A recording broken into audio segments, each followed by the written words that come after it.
Hello everyone, welcome back to the channel. नए साल में नए वीडियो में आप सभी का स्वागत है। आप लोग कैसे हैं कमेंट में लिख के बताइएगा। आज का हमारा टॉपिक है computer miscellaneous questions. Top 100 MCQ इस वीडियो में डिस्कस करने वाले हैं जो आने वाले सभी एग्जाम के लिए मोस्ट इम्पॉर्टेंट है। वीडियो की खास बात यह है कि हम सभी प्रश्न को हिंदी प्लस इंग्लिश में डिस्कस करेंगे, यानी कि हमारा फॉर्मेट कुछ ऐसा दिखने वाला है। साथ ही साथ हम जिन प्रश्न को प्रैक्टिकल के थ्रू देख सकते हैं, प्रैक्टिकल के थ्रू समझना पॉसिबल है, उन्हें प्रैक्टिकल के साथ देखेंगे एंड डिटेल में डिस्कस करेंगे। तो अगर आपको वीडियो पसंद आता है तो सिर्फ और सिर्फ आपको लाइक करना है याद से। तो चलिए शुरू करते हैं आज का वीडियो।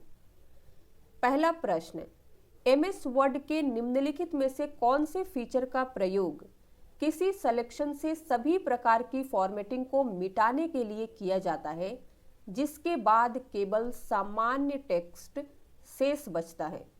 मान लीजिए आपने माइक्रोसॉफ्ट वर्ड में किसी पैराग्राफ में फॉन्ट रिलेटेड सारी एडिटिंग की है, जैसे फॉन्ट स्टाइल चेंज किया है, फॉन्ट कलर डिफरेंट चूज किया है, फॉन्ट साइज आपने अलग रखा है, बोल्ड, इटैलिक, अंडरलाइन आदि।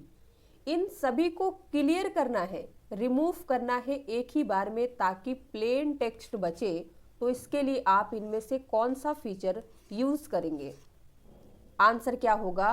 B, clear formatting. ये कैसे काम करता है प्रैक्टिकल के थ्रू देखते हैं। तो यहाँ पे आप देख सकते हैं जो तीसरा पैराग्राफ है इसमें सारी फॉर्मेटिंग अप्लाई है। क्लियर करने के लिए आपको होम टैब के फॉन्ट ग्रुप में आना है, फिर इस फीचर पे आना है। जैसे ही आप यहाँ पे माउस ले जाते हैं, ये आपको इसका नेम भी दिखाता है, क्लियर ऑल फॉर्मेटिंग, और इस पे जैसे ही क्लिक करते हैं ये सारी फॉर्मेटिंग को रिमूव कर देता है, केवल प्लेन टेक्स्ट बचता है। नेक्स्ट, एमएस वर्ड में चयनित टेक्स्ट में सभी फॉर्मेटिंग को क्लियर करने के लिए डैश का उपयोग कीजिए। अब यहाँ पे आपको शॉर्टकट की बताना है कि इनमें से कौन सी शॉर्टकट की का यूज करके हम एमएस वर्ड में सभी फॉर्मेटिंग को क्लियर कर सकते हैं। तो सही उत्तर क्या होगा? D, control plus space bar. अब ये कैसे काम करेगा? तो इसके लिए भी हमें उस पैराग्राफ को सिलेक्ट कर लेना है जिसमें एडिटिंग हमने फॉर्मेटिंग अप्लाई किया है, फिर कंट्रोल की के साथ में स्पेस बार की प्रेस करना है, तो ऑल फॉर्मेटिंग एक ही बार में रिमूव हो जाएगा। माइक्रोसॉफ्ट वर्ड के निम्नलिखित विकल्पों में से किसका उपयोग चयनित पाठ पर बार बार एक ही फॉर्मेटिंग लागू करने के लिए किया जाता है? अब यहाँ पे आपको क्या बताना है? माइक्रोसॉफ्ट वर्ड में आपने अगर किसी टेक्स्ट में एक फॉर्मेटिंग अप्लाई किया है, उस फॉर्मेटिंग सेम फॉर्मेटिंग को अलग अलग पैराग्राफ में आपको अप्लाई करना है, तो इसके लिए कौन सा फीचर का हम यूज कर सकते हैं? तो आंसर क्या होगा? B, format painter. Format painter क्या करता है? हमने जो भी टेक्स्ट में फॉर्मेटिंग अप्लाई किया है, केवल और केवल फॉर्मेटिंग को कॉपी कर लेता है और फिर आप चाहे जहां भी उसे अप्लाई करना चाहते हैं सेम फॉर्मेटिंग बार बार अप्लाई कर सकते हैं। जब आप किसी फाइल पर राइट क्लिक करते हैं तो निम्नलिखित विकल्पों में से कौन सा आपको फाइल के आकार का विवरण देगा? मान लीजिए कि आप किसी फाइल के साइज को चेक करना चाहते हैं कि इस फाइल का साइज कितना है, तो इसके लिए क्या करते हैं? फाइल को सिलेक्ट करते हैं और राइट क्लिक करते हैं। राइट क्लिक करने के बाद आप इनमें से कौन सा फीचर पे क्लिक करेंगे जिससे आप फाइल के साइज को देख सकते हैं? तो आंसर क्या होगा?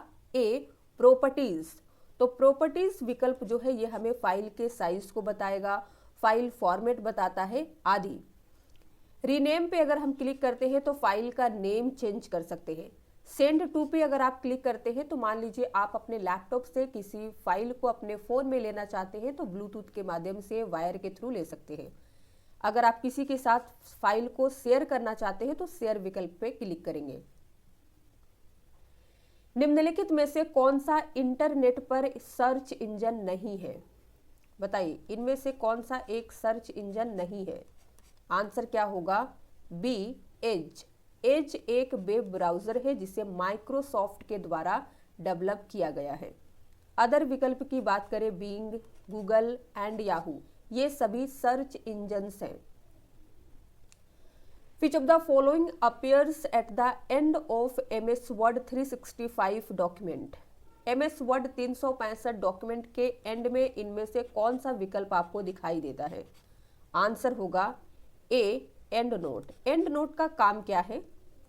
मान लीजिए आप MS Word में किसी वर्ड का मीनिंग देना चाहते हैं तो एंड नोट का यूज करके दे सकते हैं। एंड नोट आपको कहाँ पे दिखता है? पेज के बॉटम में उस पर्टिकुलर वर्ड का मीनिंग डिस्प्ले करेगा। फुट नोट भी होता है। ये क्या काम करता है? फुट नोट MS वर्ड के पेज के बॉटम में दिखता है, ना कि डॉक्यूमेंट के बॉटम में दिखता है। अब सबस्क्रिप्ट क्या होता है? अगर हमें कुछ इस तरीके से टेक्स्ट देखने को मिलता है नॉर्मल लाइन के जस्ट नीचे, तो इसे कहते हैं सबस्क्रिप्ट। हेडर क्या काम करता है? किसी पेज के टॉप में हम हेडर का अप्लाई करके कंपनी नेम दे सकते हैं, पेज नंबर आप लगा सकते हैं आदि। The maximum number of cells in MS Word 365 table having 12 rows and 7 columns is. मान लीजिए कि आप MS Word में एक टेबल इंसर्ट करते हैं जिसमें आपको 12 रोज लेने हैं और 7 कॉलम्स ऐड करना है। तो 12 रोज एंड 7 कॉलम्स को अगर हम लेते हैं तो टोटल नंबर ऑफ सेल्स कितने बनेंगे ये आपको बताना है। तो आंसर क्या होगा? ए, 84। इसे आप निकालने के लिए ऐसे 12 इंटू 7 करेंगे तो रिजल्ट आपको 84 आ जाएगा। तो टोटल 84 सेल्स ऐड होंगे। Dash option in MS Word 365 changes lower case letters to upper case letters and vice versa. यहाँ पे आपको 4 विकल्प दिए गए हैं। इनमें से किस विकल्प का यूज करके हम माइक्रोसॉफ्ट वर्ड में लोअर केस में लिखे गए लेटर्स को अपर केस में या अपर केस में लिखे गए लेटर्स को लोअर केस में बदल सकते हैं? आंसर देखिए बी, टोगल केस। तो इस काम को करने के लिए हमें टोगल केस का यूज करना होगा। अब हम ए, सी और डी का यूज क्यों नहीं कर सकते हैं? समझिएगा, अगर कोई पैराग्राफ अपर केस में लिखा है तो आप उसे सेलेक्ट करके लोअर केस फीचर का यूज करेंगे तो लोअर केस में चेंज हो जाएगा। क्या फिर इसे आप लोअर केस से अपर केस में बदल सकते हैं? तो आंसर होगा नहीं। सिमिलरली लोअर केस में लिखे गए पैराग्राफ को आप अपर केस फीचर का यूज करके चेंज कर सकते हैं, लेकिन अपर केस से फिर लोअर केस में नहीं जा सकते हैं। सेंटेंस केस में भी यही काम होता है। हमारा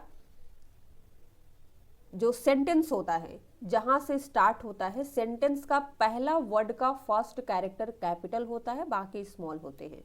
तो सबसे अप्रोप्रिएट आंसर बी होगा, ये याद रखिएगा। What is the second largest font size that can be selected using font size drop down list in MS Word 2010? Microsoft word 2010 में font size drop down list का यूज करके select किया जाने वाला सेकेंड लार्जेस्ट फॉन्ट साइज क्या है? Answer देखिए D होगा 48। ये सिर्फ MS Word 2010 की बात नहीं है, MS Word के सारे वर्जन की बात है। प्रैक्टिकल समझते हैं। तो जब हम फॉन्ट साइज पे क्लिक करते हैं तो आपको लार्जेस्ट फॉन्ट साइज कितना दिया जाता है? 72। तो 72 से जस्ट पहले क्या होता है? 48। तो ये हमारा सेकेंड लार्जेस्ट फॉन्ट साइज होता है। फॉन्ट साइज टूल बार में आपको स्मॉलेस्ट फॉन्ट का साइज 8 दिया जाता है। जब आप माइक्रोसॉफ्ट वर्ड को ओपन करते हैं तो डिफॉल्ट रूप फॉन्ट का साइज 11 सेट होता है। तो ये सारी चीज़ें आपको याद रखनी है। अब ये सारी चीज़ें याद कैसे रहेंगी एग्जाम में, ये आपके दिमाग में प्रश्न आ रहा होगा। अगर नहीं आया है तो आना चाहिए। आपको एग्जाम से 1-2 दिन पहले क्या करना होगा? MS Word को ओपन कर लेना है, सारे टैब में जाना है और एक बार फीचर्स पे ध्यान से देख लेना है कि एक टैब में कितने ग्रुप दिए गए हैं, उनमें से कौन कौन से फीचर होते हैं, ये सारी चीज़ें देख लेना है तो याद रहेंगे। In which menu drop cab option is used in MS Word 2007? MS Word 2007 के किस मेन्यू में आपको ड्रॉप कैब का विकल्प दिया गया है? तो आंसर देखिए बी होगा इंसर्ट टैब। अब ये ड्रॉप कैब क्या होता है, तो MS वर्ड में पैराग्राफ की शुरुआत में कैपिटल लेटर बनाने के लिए हम यूज करते हैं।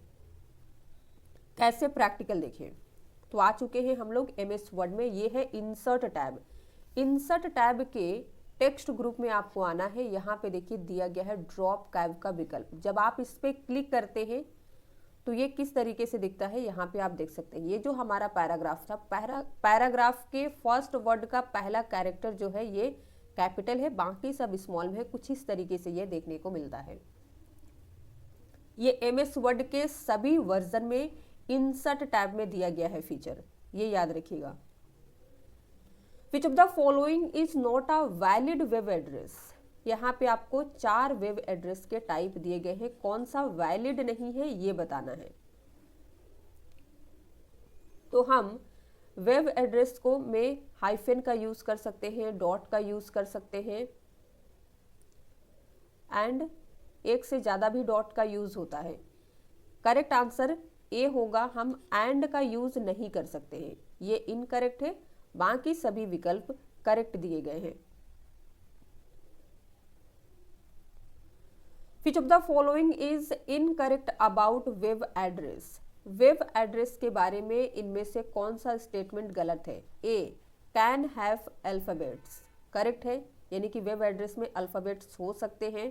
बी देखिए, कैन हैव डिजिट्स, तो हम 0 to 9 डिजिट का भी यूज कर सकते हैं। सी, कैन हैव डॉट सिंबल, तो डॉट सिंबल का भी यूज किया जाता है वेब एड्रेस में। डी कहता है कैन हैव एट सिंबल, तो वेब एड्रेस में एट सिंबल का यूज नहीं किया जाता है। आंसर डी होगा। Which of the following offers a way to access documents spread over several servers over the internet। निम्नलिखित में से कौन सा इंटरनेट पर कई सर्वरों पर फैले दस्तावेजों तक पहुंचने का एक तरीका प्रदान करता है। आंसर क्या होगा। ए, वर्ल्ड वाइड वेब का यूज हम इंटरनेट पर कई सर्वर्स पर फैले डॉक्यूमेंट्स तक पहुंचने का एक तरीका फाइंड आउट कर लेते हैं। ये एक वे है, तरीका है जिसके थ्रू आप उस डॉक्यूमेंट्स तक पहुंच सकते हैं। अस्पतालों में ECG और डायलिसिस जैसी प्रक्रियाओं में किस प्रकार के कंप्यूटरों का उपयोग किया जाता है। हॉस्पिटल में किस टाइप के कंप्यूटर का यूज करते हैं अगर ECG एंड डायलिसिस जैसे काम को करना है। आंसर होगा सी, हाइब्रिड कंप्यूटर। हाइब्रिड कंप्यूटर जो होता है ये डिजिटल एंड एनालॉग कंप्यूटर का कॉम्बिनेशन होता है, यानी कि आपको हाइब्रिड कंप्यूटर में डिजिटल कंप्यूटर और एनालॉग कंप्यूटर दोनों के फीचर देखने को मिलते हैं। विंडोज में डेस्कटॉप पर एक नया फोल्डर बनाने के लिए निम्नलिखित में से कौन सा चरण आपको अनुमति देता है। विंडोज ऑपरेटिंग सिस्टम के अगर आप डेस्कटॉप पे एक नया फोल्डर क्रिएट करना चाहते हैं तो A, B, C और D में से किस विकल्प का यूज करके कर सकते हैं। आंसर क्या होगा। डी, आपको राइट क्लिक करना है। राइट क्लिक करने के बाद न्यू पे क्लिक करना है, या कह लीजिए न्यू सिलेक्ट करना है, फिर फोल्डर पे क्लिक करना है। निम्नलिखित में से कौन सी इंटरनेट सेवा इंटरनेट पर फोन कॉल करने और प्राप्त करने का तरीका बताती है। बताइए, इनमें से कौन सी इंटरनेट सेवा प्रोवाइड करती है तरीका ताकि फोन कॉल रिसीव किया जाए, फोन कॉल किया जा सके ओवर द इंटरनेट। आंसर होगा सी, VoIP। इसकी फुल फॉर्म्स क्या होती है, कई बार एग्जाम में पूछा जा चुका है। बताइए VoIP मीन्स। आंसर है A, voice over internet protocol. MS Word 2007 के निम्नलिखित में से किस मुख्य मेन्यू आइटम में वाटरमार्क कमांड शामिल है।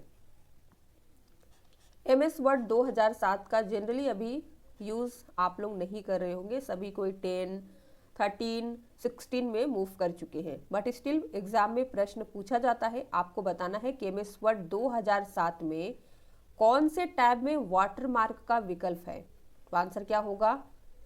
ए, पेज लेआउट। अगर यही बात करें लेटेस्ट वर्जन की, जैसे कि 2016, 2019, 2021, तो इन सभी में आपको वाटरमार्क का विकल्प डिजाइन टैब में दिया गया है, तो ये याद रखिएगा। निम्नलिखित में से कौन सा सॉफ्टवेयर का सही वर्गीकरण है? सॉफ्टवेयर का करेक्ट क्लासिफिकेशन क्या है ये बताना है। तो सॉफ्टवेयर कितने टाइप का होता है? तो आप कहेंगे दो टाइप का, सिस्टम सॉफ्टवेयर और एप्लीकेशन सॉफ्टवेयर। तो आंसर क्या होगा? D, system software and application software. निम्नलिखित में से कौन सा एक एप्लीकेशन सॉफ्टवेयर है? ए एंटीवायरस, बी डिवाइस ड्राइवर, सी बायोस और डी दिया गया है एमएस पावर पॉइंट। आंसर क्या होगा? डी, एमएस पावर पॉइंट एक एप्लीकेशन सॉफ्टवेयर है जिसका यूज करके एक यूजर प्रेजेंटेशन क्रिएट कर सकता है। एंटीवायरस यूटिलिटी सॉफ्टवेयर है। डिवाइस ड्राइवर को सिस्टम सॉफ्टवेयर कहते हैं। बायोस जो होता है ये एक फर्मवेयर है जो सिस्टम सॉफ्टवेयर की कैटेगरी में आएगा। कंप्यूटर में सॉफ्टवेयर, अगर आपसे कहा जाए कि कंप्यूटर में सॉफ्टवेयर क्या होता है, तो विकल्प आपको दिया गया है। ए, हार्डवेयर मशीन की क्षमताओं को बढ़ाता है, बी प्रोसेसिंग यूनिट की गति बढ़ाए, सी ऊपर के दोनों, डी है इनमें से कोई नहीं। तो आंसर हमारा सी होगा, बोथ ए एंड बी, यानी कि सॉफ्टवेयर जो होता है कंप्यूटर सिस्टम में ये कंप्यूटर के काम करने की क्षमता को बढ़ाता है और स्पीड को इंक्रीज करता है। ओएसआई संदर्भ मॉडल की कौन सी layer host to host layer है? ओएसआई मॉडल में टोटल 7 लेयर होती है। होस्ट टू होस्ट लेयर कौन सी कहलाती है ये आपको बताना है। पहला विकल्प ट्रांसपोर्ट लेयर, दूसरा नेटवर्क लेयर, तीसरा सेशन लेयर और चौथा दिया गया है डेटा लिंक लेयर। सही आंसर क्या होगा? सी, पहला और तीसरा करेक्ट है, यानी कि transport layer and session layer को होस्ट टू होस्ट लेयर कहते हैं। यदि नेटवर्क पर कंप्यूटर दूसरे के उपयोग के लिए संसाधनों को साझा करता है तो इसे डैश कहा जाता है। If computer on the network shares resources for others to use, it is called.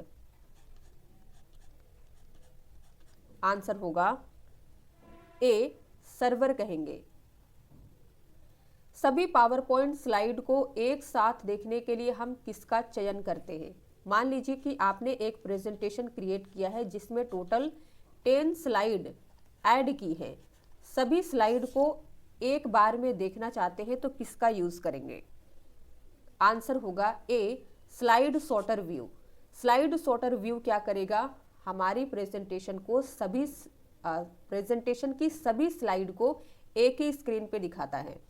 Slide sorter view feature कहाँ पे अवेलेबल है? तो ये व्यू टैब में दिया गया है।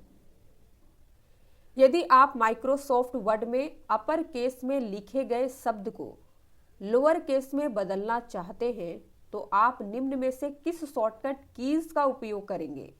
अब तक हमने आपको बताया था कि कैसे चेंज केस का यूज हम कर सकते हैं। टोगल केस क्या होता है, अपर केस क्या होता है, लोअर केस क्या होता है, सेंटेंस केस क्या है, कैसे काम करता है। यहाँ पे आपको अपर केस में लिखे गए वर्ड को लोअर केस में बदलना है, तो शॉर्टकट यूज करेंगे बी, शिफ्ट प्लस F3। तो पैराग्राफ को आप सिलेक्ट कर लीजिएगा। अगर वो अपर केस में है तो लोअर केस में हो जाएगा, लोअर केस में है तो शिफ्ट प्लस F3 प्रेस करिएगा तो अपर केस में चेंज हो जाएगा। कैसे काम करता है यहाँ पे प्रैक्टिकल भी देख लीजिए। तो हमने पैराग्राफ को सिलेक्ट किया है, अब प्रेस करेंगे शिफ्ट प्लस F3 तो देख सकते हैं पैराग्राफ लोअर केस में आ गया है।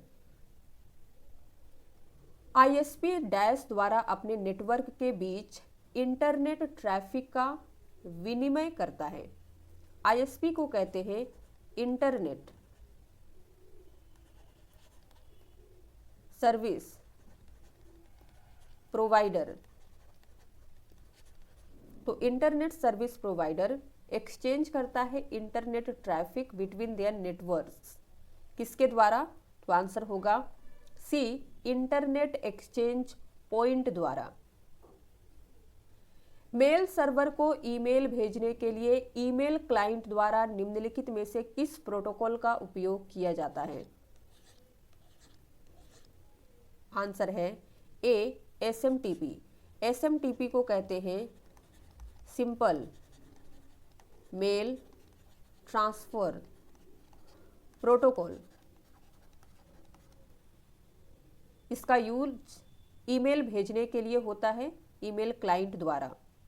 यहीं पे बात करें IMAP और POP3 ईमेल रिसीव करने के लिए यूज होता है।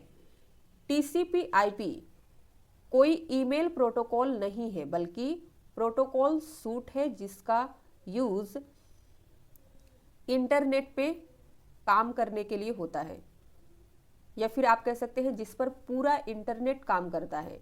TCP/IP एक स्टैंडर्ड इंटरनेट प्रोटोकॉल होता है। माइक्रोसॉफ्ट एक्सेल में कौन सा फंक्शन टेक्स्ट से सभी नॉन प्रिंटेबल योग्य कैरेक्टर को हटा देता है? In Microsoft which function removes all non printable characters from text? Function के नेम दिया गया है ए क्लीन, बी इफ, सी है इंस्टेड इफ और डी है इफ एरर। आंसर होगा ए। अगर हमें माइक्रोसॉफ्ट एक्सेल में नॉन प्रिंटेबल कैरेक्टर्स को टेक्स्ट से रिमूव करना है तो क्लीन फंक्शन का यूज करते हैं। बात करें इफ फंक्शन, ये कंडीशन के आधार पर रिजल्ट देता है। इंस्टेड ऑफ यूज किया जाता है मल्टीपल इफ कंडीशन के लिए। और लास्ट है इफ एरर, एरर आने पर अल्टरनेट वैल्यू दिखाता है। एक्सेल सीट में F11 का क्या कार्य होता है? मान लीजिए आप माइक्रोसॉफ्ट एक्सेल में काम कर रहे हैं, उसमें आपको F11 फंक्शन की का यूज करना है, तो किस लिए आप कर सकते हैं? दिया गया है डी कॉपी सिलेक्टेड रोज, तो इसके लिए हम F11 ही कंट्रोल सी का यूज करेंगे। सी है पेस्ट सिलेक्टेड कॉलम्स, तो इसके लिए आप कंट्रोल भी का यूज करेंगे ना कि F11 का।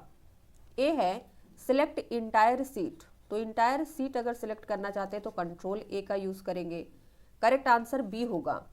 Used for creating a chart from the selected cell, selected cell से अगर हम एक चार्ट क्रिएट करना चाहते हैं तो माइक्रोसॉफ्ट एक्सेल में F11 का यूज करेंगे।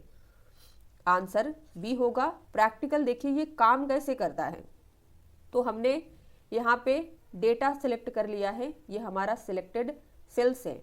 चार्ट क्रिएट करना चाहते हैं तो अब आपको टेबल क्रिएट करने के बाद और उस टेबल को सिलेक्ट करने के बाद F11 प्रेस करना है। जैसे ही आप F11 प्रेस करेंगे तो चार्ट इस तरीके से क्रिएट हो जाता है। और नीचे अगर आप यहाँ पे ध्यान से देखते हैं तो एक चार्ट टैब भी आ गया है। ई बैंकिंग के संदर्भ में OTP का तात्पर्य है। इलेक्ट्रॉनिक बैंकिंग में OTP क्या होता है? आंसर होगा B one time password. Hexadecimal संख्या प्रणाली में आधार का मान होता है। बताइए हेक्साडेसिमल नंबर सिस्टम में वैल्यू का बेस क्या होता है, या कह सकते हैं बेस का वैल्यू क्या होता है? आंसर देखिए सी होगा 16। कैसे, यहाँ प्रैक्टिकल समझिए। तो हेक्साडेसिमल सबसे पहले देखिए, तो हेक्साडेसिमल नंबर सिस्टम में 0 से 9 और A से F होता है। तो 0 से 9 टोटल 10 डिजिट हो गया, A से F टोटल 6, तो दोनों को ऐड करेंगे तो रिजल्ट आ जाएगा 16। यहाँ पे यहीं पे बाइनरी नंबर सिस्टम की बात करें तो इसमें यूज होता है 0 और 1, यानी कि 2 डिजिट होते हैं। फिर हो गया दशमलव, जिसे कहते हैं डेसिमल नंबर सिस्टम, इसमें 0 से 9 यूज होता है। ऑक्टल नंबर सिस्टम में यूज होता है 0 से 7 तक के अंकों का उपयोग किया जाता है।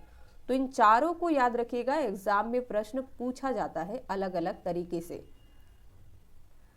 DNS से आप क्या समझते हैं? DNS को कहते हैं डोमेन नेम सिस्टम। आंसर देखिए बी होगा, translates domain names to IP address.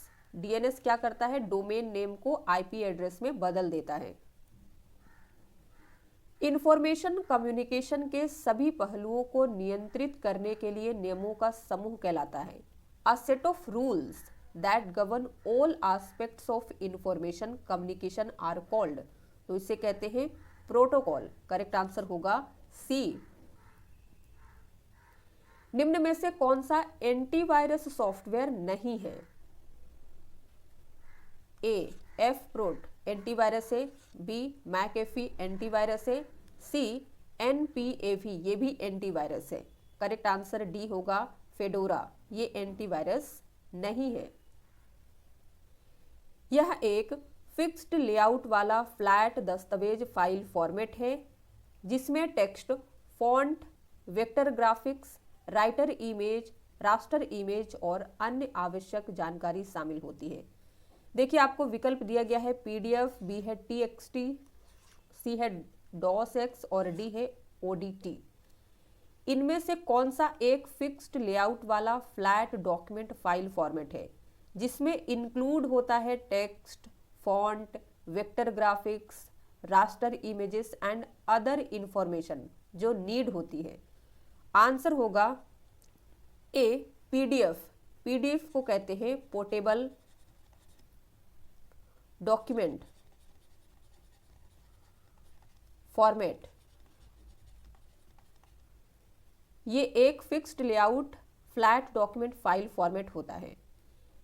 PDF में क्या होता है कि जब हम किसी डॉक्यूमेंट को पीडीएफ बना लेते हैं, फिर आप अगर उसे अलग अलग सिस्टम में जाके ओपन करते हैं तो कोई भी उसमें चेंजेस नहीं होता है। सारी चीज़ें एज इट इज़ आपको सारे सिस्टम में देखने को मिलती है। अगर यही बात करें टीएक्सटी यानी कि टेक्स्ट फाइल, डॉसएक्स जिसे डॉक्यूमेंट फाइल कहते हैं, एनओडीटी, इनमें जो होता है सेम नहीं रहता है। ये वर्जन के अकॉर्डिंग थोड़ा ऊपर नीचे होते रहता है। मान लीजिए कि आपने एक फाइल बनाया एमएस वर्ड 2007 में, अब आप उस फाइल को ओपन करना चाहते हैं एमएस वर्ड 2021 में, तो फाइल तो ओपन होगी लेकिन कुछ टेक्स्ट जो होते हैं आपको इधर उधर देखने को मिलते हैं। इसीलिए पीडीएफ को एक fixed layout flat document file format कहा जाता है। उम्मीद करते हैं कोई भी डाउट आपको नहीं होगा, अगर है तो आप पूछिएगा। Which of the following shortcut key is used to toggle sentence capitalization in MS Word 2007 and later?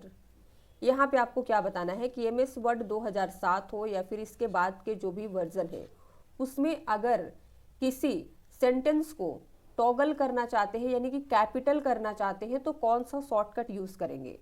तो हमने देखा कि चेंज केस के लिए हम शिफ्ट प्लस F3 का यूज़ करते हैं और यहाँ पे आप देख सकते हैं शिफ्ट प्लस F3 आपको नहीं दिया गया है, तो फिर किसका यूज़ करेंगे अगर एग्जाम में प्रश्न आ जाता है? आंसर होगा ए कंट्रोल प्लस शिफ्ट प्लस ए। प्रैक्टिकल करके देखिएगा, काम करता है ये। यहाँ पे प्रैक्टिकल भी देख लीजिए। तो हमने इस पैराग्राफ को सिलेक्ट किया कंट्रोल शिफ्ट ए, तो देख सकते हैं पैराग्राफ कैपिटल हो चुका है। कुकीज़ का उपयोग निम्नलिखित में से किसके लिए किया जाता है? अगर आप इंटरनेट यूज़र हैं तो आपको पता होना चाहिए कि कुकीज़ क्या है और ये हमारे सिस्टम में क्या काम करता है। विकल्प आपको दिया गया है A store your ID and password for subsequent logins to the site. ये साइट पर अगली बार लॉगिन करने के लिए हमारे आईडी और पासवर्ड को स्टोर करता है। B store contents of electronic shopping carts, ये इलेक्ट्रॉनिक शॉपिंग कार्ट्स की कंटेंट को स्टोर करता है। सी टू ट्रैक वेब एक्टिविटी, जो भी आपका इंटरनेट एक्टिविटी होता है, आप इंटरनेट पे क्या देखते हैं, किससे बात करते हैं, किस वेबसाइट पे कितना समय बिता रहे हैं, इन सारी चीज़ों को ट्रैक करता है। और डी कहता है ऑल ऑफ द एबव, तो आंसर क्या होगा? डी इंटरनेट पे एक कुकीज इन सभी काम को करता है। क्रोम इंटरनेट ब्राउजर का उपयोग करते समय त्वरित पहुंच के लिए वेब पेज पते को सहेजने की एक विधि। मान लीजिए आप इंटरनेट ब्राउजर क्रोम का यूज कर रहे हैं, उसमें इनमें से कौन सा एक मेथड है जिसका यूज करके आप वेब पेज एड्रेस को सेव कर सकते हैं ताकि फ्यूचर में क्विकली एक्सेस कर सके? तो इसके लिए फीचर यूज होता है बुकमार्क। तो बुक मार्क क्या करता है, हमारे उस पेज को सेव कर लेता है। जब हम आप उस पेज को फ्यूचर में एक्सेस करना चाहते हैं तो डायरेक्टली कर सकते हैं, या फिर आप उस पेज को सेव करने के लिए शॉर्टकट की Ctrl+D का भी यूज कर सकते हैं। तो ये शॉर्टकट भी आपको पता होना चाहिए। वेबसाइट के पहले पेज को डैश कहा जाता है। किसी भी वेबसाइट पे जब आप जाते हैं तो उसका फर्स्ट पेज जो होता है उसे क्या कहते हैं? आंसर होगा A, home page. A website is a collection of. एक वेबसाइट किसका कलेक्शन होता है? तो आंसर होगा डी, वेब पेजेस का। A website is a collection of related web pages that are linked together and usually web server पर store होते हैं। अब बात करें कि algorithm step by step problem solving method है। चार्ट्स क्या होता है? Graphical representation of data. Programs set of instructions for computer. अब हमने देखा क्वेश्चन नंबर 39 एंड 40। तो 39 एंड 40 से जो आपने समझा है उसी का कॉम्बो प्रश्न है। कई बार एग्जाम में ज्वाइंट क्वेश्चन भी पूछता है। क्या है? डैश वेब पेजों का एक संग्रह है और डैश वह पहला पेज है जो हमें किसी वेबसाइट को खोलने पर दिखाई देता है। तो आंसर क्या होगा? ए। वेबसाइट एक कलेक्शन होता है वेब पेजेस का, एंड होम पेज वह पहला पेज होता है जो हम किसी भी वेबसाइट को जब ओपन करते हैं तो दिखाई देता है। डैश वेब ब्राउज़र एक उदाहरण है। इनमें से कौन सा एक वेब ब्राउज़र का एग्जाम्पल है? तो आंसर क्या होगा? डी, क्रोम, और we can say Google Chrome. Web browser क्या है? हमने ब्राउज़र क्या है ये कई बार देखा अलग अलग तरीके से कि इनमें से कौन सा ब्राउज़र है, कौन सा ब्राउज़र नहीं है। अब यहाँ पे बताइए कि एक्चुअली में ब्राउज़र क्या होता है? What is browser? आपसे अगर कोई पूछ देता है तो कैसे डिफाइन करिएगा? आंसर होगा D, all of the above. A देखिए, a program that display a web page. Browser एक प्रोग्राम होता है जो वेब पेज को डिस्प्ले करता है। B, a program use to view HTML documents. HTML documents जितने भी होते हैं अगर उन्हें व्यू करना चाहते हैं तो जिस प्रोग्राम का यूज़ करके हम व्यू करते हैं यानी कि देखते हैं उसे वेब ब्राउज़र कहेंगे। C, it enables user to access the resources of internet. Internet पे जितनी भी रिसोर्सेज होती हैं अगर आप उन्हें एक्सेस करना चाहते हैं तो ब्राउज़र का हम यूज़ करते हैं। तो सारे विकल्प करेक्ट दिए गए हैं, तो करेक्ट आंसर डी होगा। वेब ब्राउज़र का मुख्य कार्य डैश है। अगर आपसे पूछा जाए कि वेब ब्राउज़र का मेन काम क्या होता है, ये करता क्या है, और विकल्प आपको ए, बी, सी और डी दे दिया जाता है, तो किस पे आप आंसर लगाएंगे? आंसर होगा सी, इंटरप्रेट HTML कोड। निम्न में से कौन एक GUI आधारित ऑपरेटिंग सिस्टम है? तो GUI की फुल फॉर्म क्या होती है? सबसे पहले ये समझते हैं। इसे कहा जाता है ग्राफिकल यूजर इंटरफेस। आंसर क्या होगा? D, all of the above, यानी कि Linux, Mint, Android and MS Windows, all these are GUI based operating systems. निम्नलिखित में से कौन सा एक ई-कॉमर्स वेबसाइट नहीं है? A, Uber e commerce website है। B, Flipkart e commerce website है। और डी, स्विगी, ये भी एक ई कॉमर्स वेबसाइट है। तो आंसर क्या होगा? सी, गूगल मैप्स। गूगल मैप्स एक ई कॉमर्स वेबसाइट नहीं है बल्कि ये एक वेब मैपिंग सर्विस है जो गूगल के द्वारा डेवलप की गई है, जो हमें रूट बताती है। किस प्रकार के मॉडेम्स में क्लॉक रिकवरी परिपथ होते हैं? आंसर होगा ए, सिंक्रोनस मॉडेम। अब हम समझेंगे synchronous modem, asynchronous modem, digital modem and internal modem को थोड़ा डिटेल में। सबसे पहले देखिए सिंक्रोनस मॉडेम। जब डेटा निरंतर यानी कि बिना किसी ब्रेक के भेजा जाता है तो सेंडर और रिसीवर को सेम स्पीड और समय पर कार्य करना पड़ता है। Synchronous modem clock recovery circuit का उपयोग करके ऐसा करता है, जो आने वाले सिग्नल से टाइम रिलेटेड इंफॉर्मेशन रिसीव करता है ताकि डेटा को सही तरीके से पढ़ा जा सके। अब देखेंगे एसिंक्रोनस मॉडेम। इसमें स्टार्ट और स्टॉप बिट्स का उपयोग होता है, इसीलिए क्लॉक रिकवरी की नीड नहीं होती है। डिजिटल मॉडेम ये सिग्नल के टाइप को डिस्क्राइब करता है, ना कि टाइमिंग मेथड को। इंटरनल मॉडेम, इसका मतलब है केवल इतना ही कि मॉडेम कंप्यूटर के अंदर स्थित है। नेक्स्ट, कौन सी फाइल एमएस वर्ड को शुरू करती है? यहाँ पे 4 टाइप दिए गए हैं फाइल के। कौन सी फाइल है जिसका यूज करके आप एमएस वर्ड स्टार्ट कर सकते हैं? तो आंसर होगा ए, winword.exe। ये कैसे काम करता है? तो इसको स्टार्ट करने के लिए आपको रन डायलॉग बॉक्स ओपन करना है, और रन डायलॉग बॉक्स ओपन करने की शॉर्टकट होती है विंडो प्लस आर। तो जैसे ही आप विंडो की के साथ में आर प्रेस करते हैं तो आप देख सकते हैं रन डायलॉग बॉक्स ओपन हो चुका है। अब यहाँ पे आपको विन वर्ड टाइप कर लेना है, और जैसे ही आप एंटर की प्रेस करते हैं इस तरीके से माइक्रोसॉफ्ट वर्ड ओपन हो जाता है। एक एक्सेल स्प्रेडशीट इसमें मदद करती है। माइक्रोसॉफ्ट एक्सेल हमें किन किन काम में हेल्प करती है? ए, स्टोरिंग डेटा, तो यूज करके हम डेटा स्टोर कर सकते हैं। बी देखिए, अरेंजिंग डेटा इजीली, तो माइक्रोसॉफ्ट एक्सेल का यूज करके हम डेटा को इजीली अरेंज कर सकते हैं करेक्ट वे में। सी है कैलकुलेटिंग न्यूमेरिकल डेटा, जो भी न्यूमेरिकल डेटा होते हैं उसमें हम कैलकुलेशंस कर सकते हैं, डिवाइड कर सकते हैं, प्लस कर सकते हैं, आप इनटू कर सकते हैं, सो ऑन। डी कहता है ऑल ऑफ द एबव, तो एक माइक्रोसॉफ्ट एक्सेल हमें इन सभी काम में मदद करता है, तो आंसर डी होगा। आज का लास्ट प्रश्न देखिए, डैश बटन वर्तमान डॉक्यूमेंट्स को फिर से लोड करता है जिसे उपयोगकर्ता देख रहा है।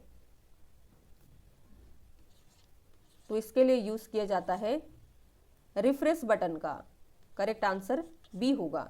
एक प्रश्न जिसका आंसर आपको कमेंट में बताना है, निम्नलिखित में से कौन सा एक हार्डवेयर नहीं है? दिया गया है ए, प्रोसेसर चिप, बी, प्रिंटर, सी है माउस, और डी दिया गया है जावा। अपना आंसर कमेंट में लिख के बताइएगा। वीडियो आपको कैसा लगा फीडबैक देना नहीं भूलना है। जो भी आपका फीडबैक है दीजिए। चैनल पे नए हैं तो सब्सक्राइब कर लीजिए ताकि आने वाली वीडियोस की नोटिफिकेशन आपको मिलती रहे, और बहुत सारे वीडियोस अब क्यू में है, 1 बाय 1 अपलोड किए जाएंगे।